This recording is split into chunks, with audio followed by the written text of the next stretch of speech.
عزیزان و خۆشەویستان ئەم کاتەوە هەموو کاتێکتان شاد گەڕام و خدمەتان بۆ پێشکەشکردنی ئیدامەی بەرنامەی ئەوڕۆی تەلەڤیزیۆنی پەرتۆ لەم بەشە لە بەرنامە داوەت ناکرۆ لە عەبدوڵڵا دارابی ئەندامی کۆمیتەی کوردستانی حیزبی حکمەتی وتوێژەکەین سەبارەت بە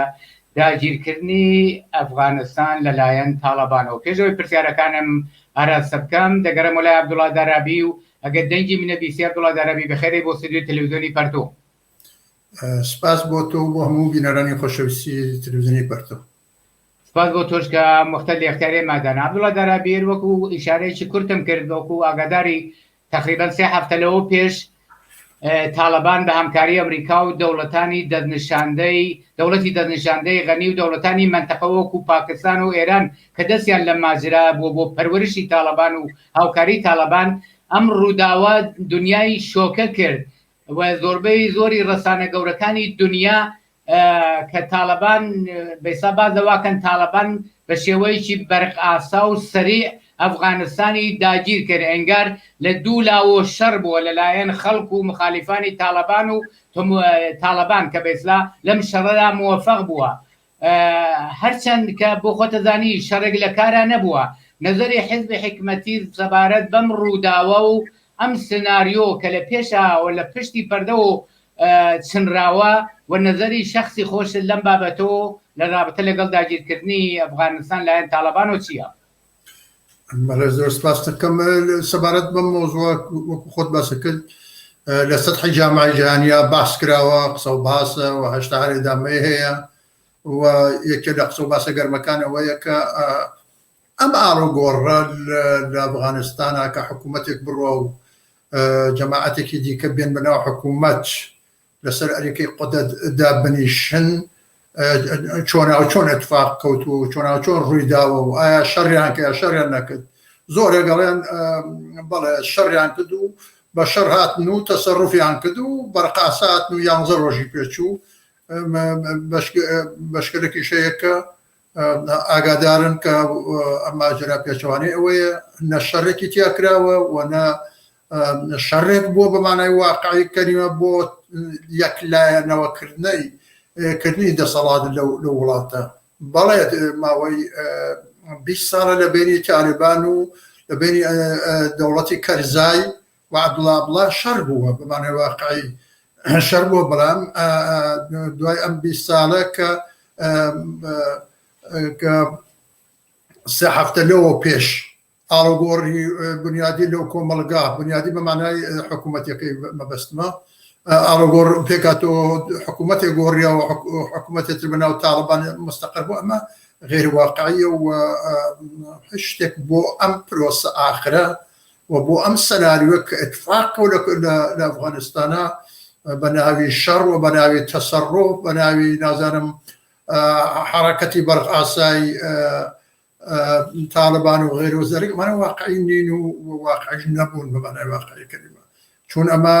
خودی مەقاماتی شکست خواردوویش کە غەنی لە ڕاستیەوە بوو ڕێژیمورەکەی غەنی بوو و ئێستا لە ئەماراتە خۆشی ئەقراری کردبووە کە واقعەن ئەمە تەحویل و تەحول بوو من تەحویلی ئەوم داوە و حتا بە بێشەرمانە زۆر باس لەوەیەکە کە بێ هیچ کەم و کاس تەواوی لۆجستیکێکە ئەمریکا لە اختیاری مەیدانە بووە تەواو ئیمکانات و ئیمکاناتێکی جەنگی ئیمکاناتێک کە دووەلی غەرب و ناتۆ و بە تایبەت ئەمریکا لە اختیاری مەیدانەوە بێ کەم و کاس تەحویلی ئەوانماندا و ئیمکانێکمان کرد کە بێشەڕ بگیرەوە وەڵام من خۆشم لەوێ ئەو بە نەقڵ لەو کەسێکە لە جەلسەکەی بوو ئەمەی بە دروستی باس کردووە. حقیقەتەوەی ئەم تەبلیغاتە کە ئەکرێت زۆرتر تەبلیغاتی BBC و تەلەڤیزیۆنی ئەمریکا و بڕێک لە وڵاتانە کە گەرەکیانە بەخاتر مەخفی نگاداشتنی ئەم حرەکەتە کە ئەوە ئەم ئیقدامە کە ڕووی داوە و ئەم سازش و معاملاتە کە بە معاملاتی کەسیف مەشهورە بۆ ئەوە کە ئەوە دەرنەکەوی بۆ ئەوە کە واقعەوە بشارنەوە کە چێ اتفاقی ڕووی داوە لە ساڵانی ڕابردووە بۆ ئەوە کە تالیبان دووبارە بێنەوە سەر حکوم ئەمە گەرەکیانە بەم شێوە مەخفی نگابێرن. ئەگەر تەوەجوتان کردبێت لە ماوەی ڕابردووە یەکێک لە قسە و باسەکانی خودی ئەمریکا و بایدن ئەوەیە کە ئەڵێ ئێمە چی بکەین نەمە زیاتر 10 مليار دولار مان خرج كد إلا ما نكب بلام دولتي غنية مكارينك الشر نكد وتعربي شر نبو لقد طالبانا وبويا وان هاتن برقصا قديان قزيك ويش كامل ما ننيه برقصا وقدايتو نتنياهو صلوا بيش بركو 10 سنة خري مذاكرة وام 10 سنة نتنيا أمريكا والناتو بركو كل ولاتاني زلهز وكو الصين وكو روسيا وكو أمريكا ولاتاني منطقة وكو تركيا وكو إيران وكو عربستان وكو باكستان أمانة همو زينف بولنم معاملة هر كم لزاوية منافع بجواندي خويو ندى صالو بروتاي سنة قل طالبان خريق سوباسن وشون طالبان لدوحة مقرية بارقاكي بكاخيس في المشهورة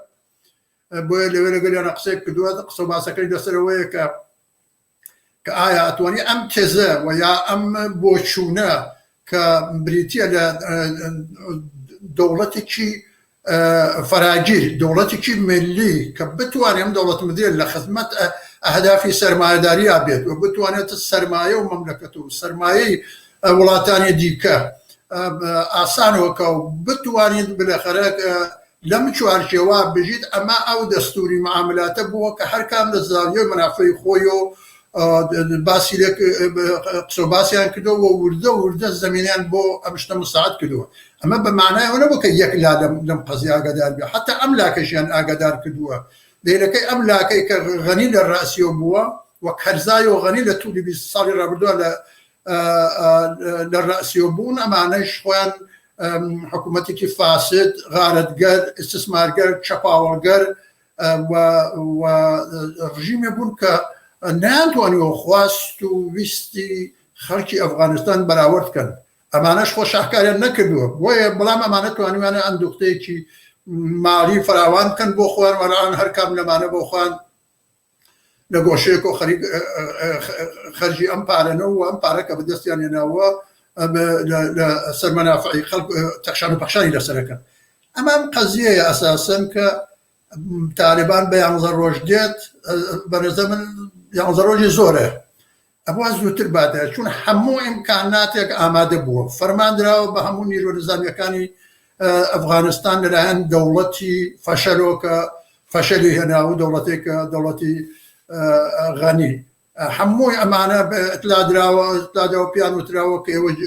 حتا لۆجستیکێکی فرەبەهێز و گەورەی ئەمریکا کە لە تووری ئەم 20 ساڵە داوێتی بۆوان لە لەحاظی بۆ تامینکردن ئەرتەشیان بۆ ڕاهێنانیان بۆ هەموو ئەمانە ئەوانەشیان بێکەم و کاس ئەبێ خسبێت اختیارەوانی دیارە بەشوانێت زی و باقییان خستوەتەوە لەباری فەرمانی نەزامیش و پیان وتراوە کە شەڕ مەکەن ئەلعان تۆ گوێگری بۆ قسە و باسی یەکێک لە فەرماندەهانی مەسئول بەناو حەقانی کە مەسئولی گرتنی ئەفغانستانە کابۆلە قسەکانی وەیەژێ ئێمە لە دەواازەی ئەفغانستانە 20 کیلومتریان ماتڵەوە بنی کە دەستورمان بنێ خۆمان بۆ شەڕ ئامادەکەن چون ئێمە انتزاروانەوە نەبووە کە ئەمە سامی سادێکەوتە دەستمان ێژە دوای ماوەیەک کورد خەبەریان پێداون کە بێن بڕۆن بارەگای دەسەڵاتی حکوومەتی پێشوو فەتحکەن و بنەخەتیان مستەقەر بن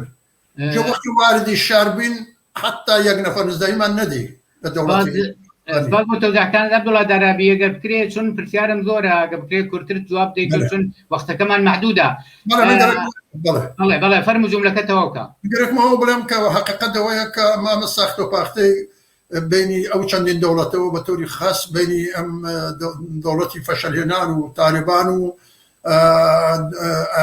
ئەمریکا و ناتۆ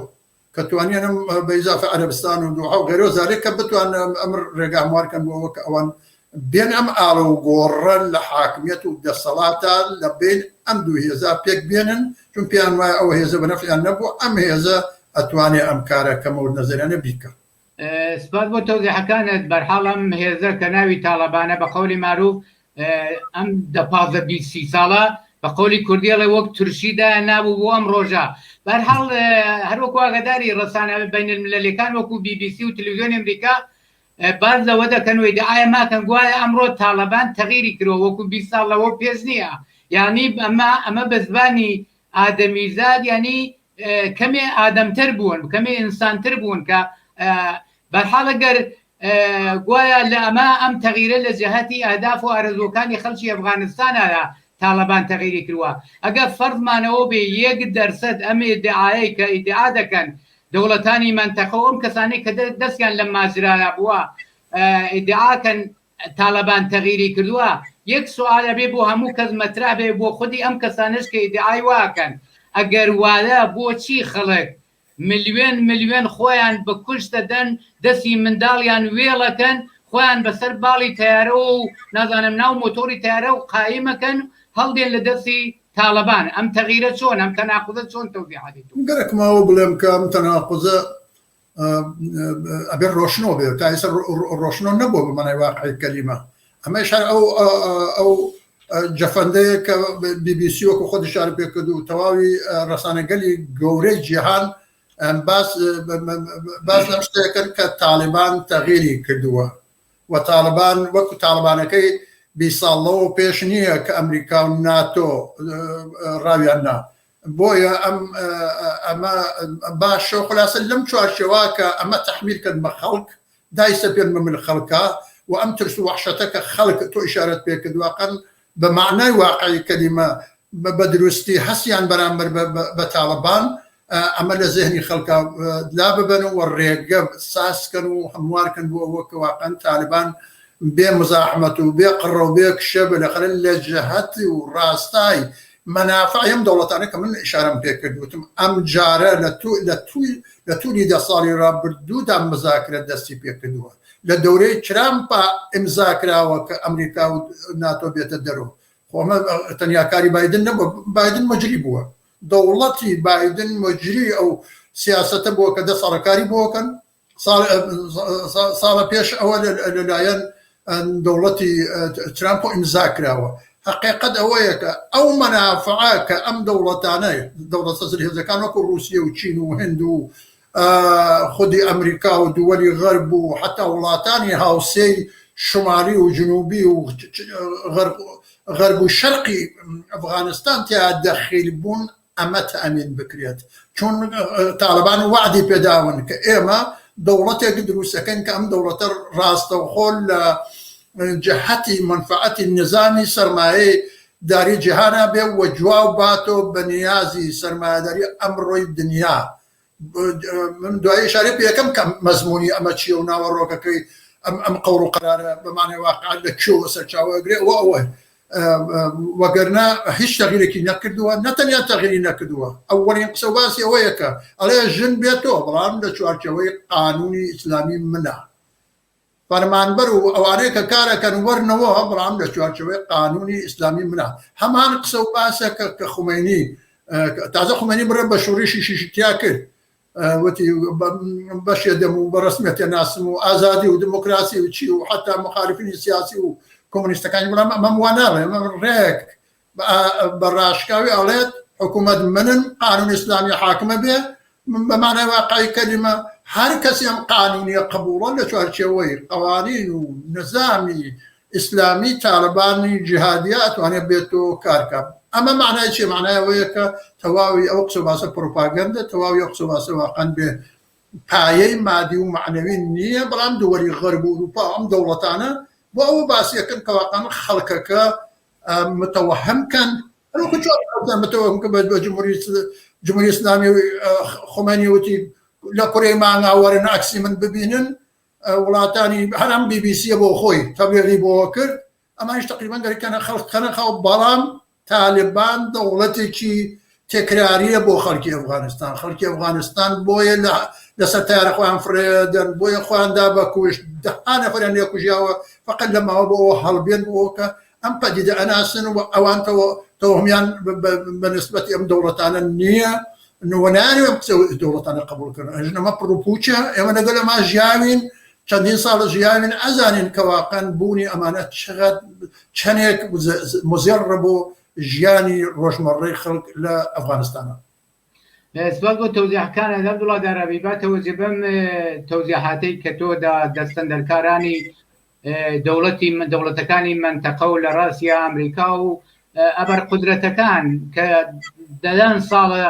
ژیانی ئەم خەڵکەیان ئاوا گرۆگان گرتووە نەتەنیا ئەفغانستان بەڵکێ منتەقا ئەوە عێراق ئەوە سووریا ئەوە یەمەن هەموو وڵاتانی منتەقا ئەوە لوبنان ئەوە نازانم فلستین بۆ مەسلحەتی خۆیان باتەوەجێ بەم مەجموعە فاکتۆر و نکاتەی کە تۆژی شارەت پێکرد دەوڵەتانی زلهێز و لە ڕاستیا ئەمریکا هەرخۆشیان ئیدعاکەن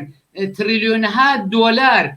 سەرفی شەڕ و خوێنڕێزی و ئاوارەجیان کردووە کە ئەم پوڵانەی تامانە خەرجیان کردووە ئەگەر قەرار بێ 1% بە هەدەف و لە خدمەت خەڵک بوو نابێ کە ئیدعاەکەن ژیانی خەڵک دەبوو بە هەشت و گول و بولبول بە قەولی معروف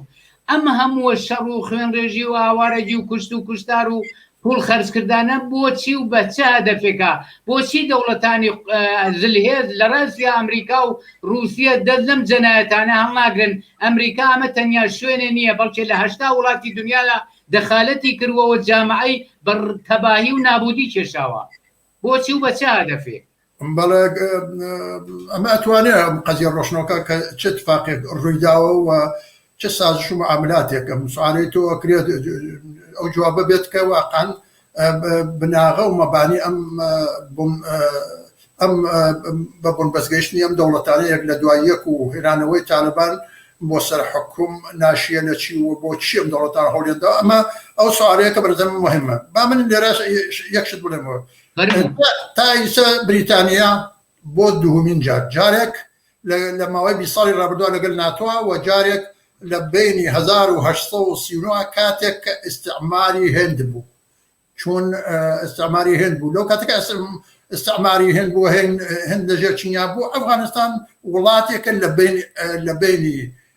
هندوستانە و سەرێکیەگاتەوە بە هندوستانەوە و سەرکیەگاتەوە بە شمالی بەتایبەت بە زۆری و قسمەتی لە غەربی ئەگاتەوە بە رووسیە لەسەر ئەمە شەڕە یانە 3 جار شەڕی کردووە بریتانیا لە ساڵی 1839 لە 1878 لە 1890 3 جار شەڕی کردووە بۆ داگیرکردن بۆ مستعمرەکردنی ئەفغانستان بە خاطر منافعێکی مادی و معنەوی و بە خاطر خەزانەیەکی ژێرزەمینی یەکجار مهم کە ئەلعانیشاری پێ یەکەم وجودی ئەمە لایەکیشی لە ڕایەکیش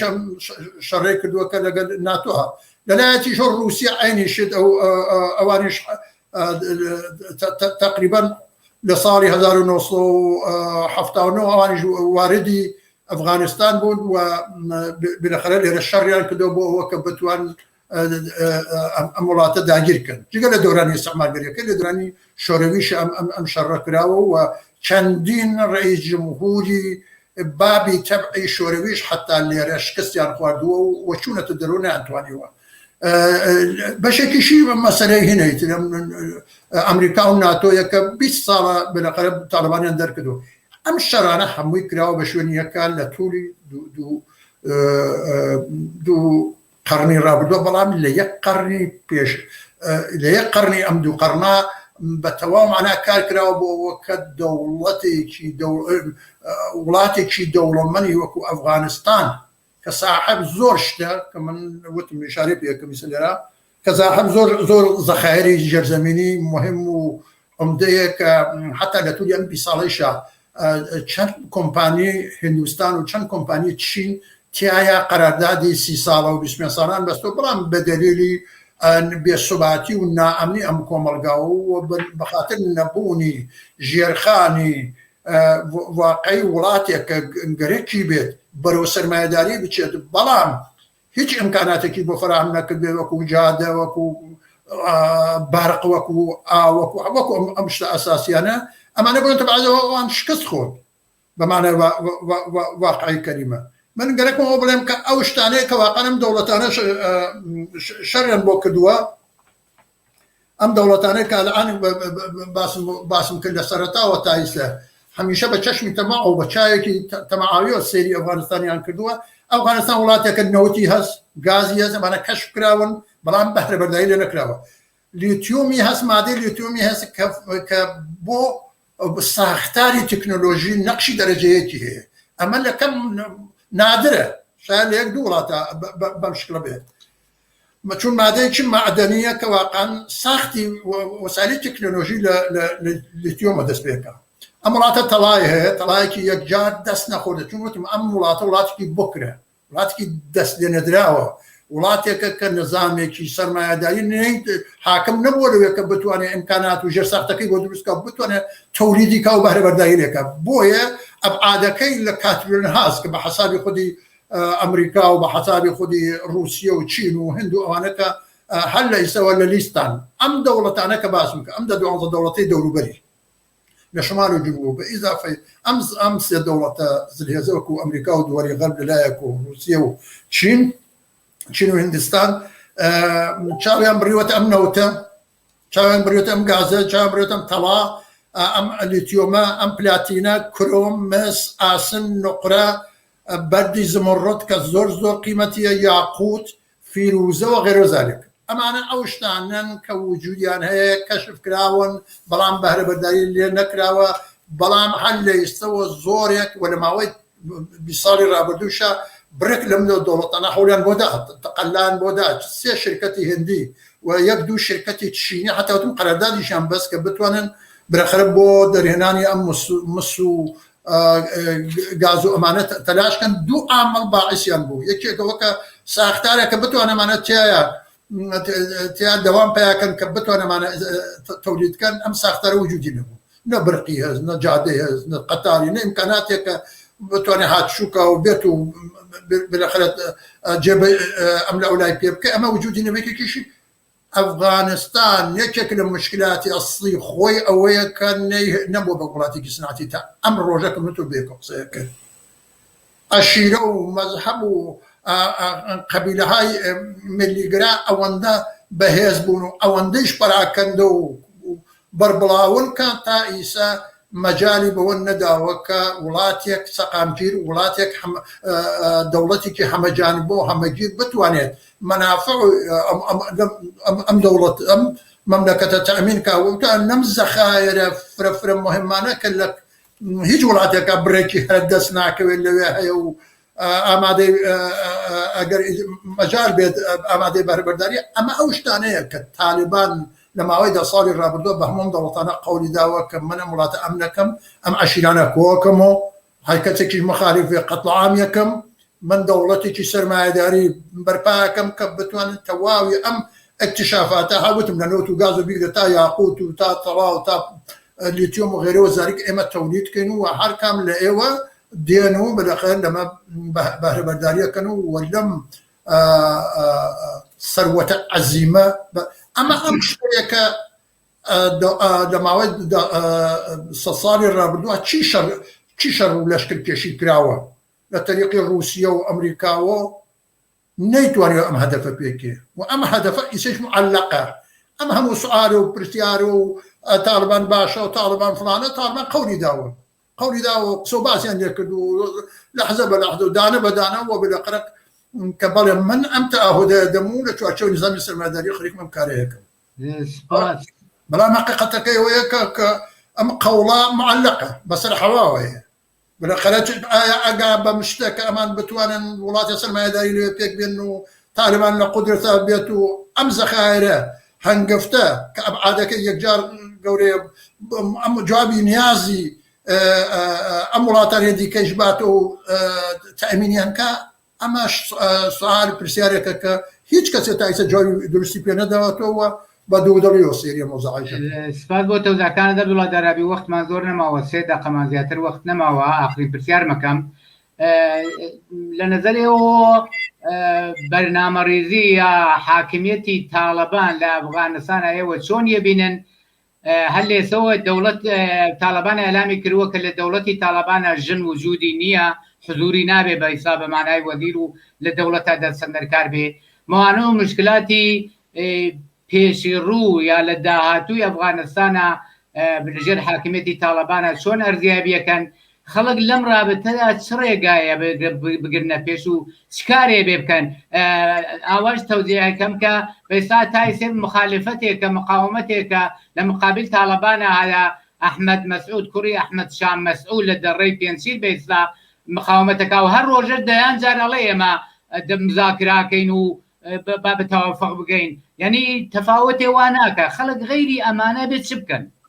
بامني لآخرين جملة قسەکان تۆ دەست پێ بکەم. ئەحمەد شاه مەسعود باوکی ئەم ئەحمەد مەسعودە بە ئیسڵامی یا بڵێن بە کوردیەکەی بڵێن ئەحمەد کوڕی ئەحمەد. ئەمە حقیقەتەن بەشێکە لەم ئیسلامە جەهادیانە و باوکی لەگەڵ دەوڵەتی ڕەبانیا بوو و لە دەورەی ئەمانە فەساد و کوشتن و بڕین و قەتڵ عام یەکجا زۆر بوو و ئەمان شکستی ئەمان زەمینە و ڕێگای خۆشکرد بوو و تالیبان بێتە سەر حکم ئەوەی کە مەربوط بێ بە داخلیسە لە دەرەوە چیان بۆ کەچیان بۆ نەکرد هیچ ئەو کاتە تریاک حدودی 100 لە ساڵا بوو لە دەورەی ئەمانە لە دەورەی ئەحمەد شاه مەسعودا و لە دەرەی ڕەبانیا گەیشت بە 2000 تۆن لە ساڵا تۆلید دەکەی. مەبەستم چییە لەمە؟ مەبەستم وەسە کە بە جێگەی ئاوەدانی بە جێگەی جواب بە نیازی واقعی ژنان و پیاوان ئازادی بەرابەری خۆشبەختی ڕفا ئەوان خەریک توجارەت بوون. تا ئێستا ئەم دەوڵەتانەیەک بە یەکە هاتوون لە خەلەی دەوڵەتێکی سەقامگیر و قانونی و حتا برژوایە ئەمان هاتوون تجارەتیان کردووە. ئەم توجارەها بیستیان لە توجارگەر گەورە لەگەڵ غەنیە لە عماراتە کۆبوونێتەوە ئەم دووسێ ڕۆژە قسە باسییان کردووەنە ئەمان چیان کردو بێنەخرە نەوت و گازیان واردە وڵاتە کردەوە بە تجارەت واردیان کردووە لە طریقی تجاریەوە بۆ فرۆشی چلیاک و مەوادی مخدر کە تەواو دنیای بەشی هەرە زۆری لە دنیای تەمین کردووە لە ئەفغانستان و سەر چاوای کردەوە وەم حاکمانە ڕۆشتن بە مەیلی خۆیان تەخشان و بەخشانیان کردووە. وڵاتێکە کە هەر ئایسەیش 4-5% لە مالکین 70% زەوی ئەرازی کەشاوەرزانی ئەفغانستانیان بەدەستەوەیە. بۆ یەک ئەم وڵاتە لە وڵاتی نییە کە مەجاریان داوێ کارگەتە پێشرەفتکە وەکو تەبەقەیەک بێتە مەیدان مەجاریان نەهێشتو بۆ کە ژنان بێنە بەرەوە. ئەمانە هەموو ئەو ئاملانن کە واقعاً ئەلعان هەرە بەرپێی تالیبانە. بە بڕوای من تالیبان لە نێو دەیان عاملی گەورە کە کۆسمۆنە بۆ سەرکەوتنی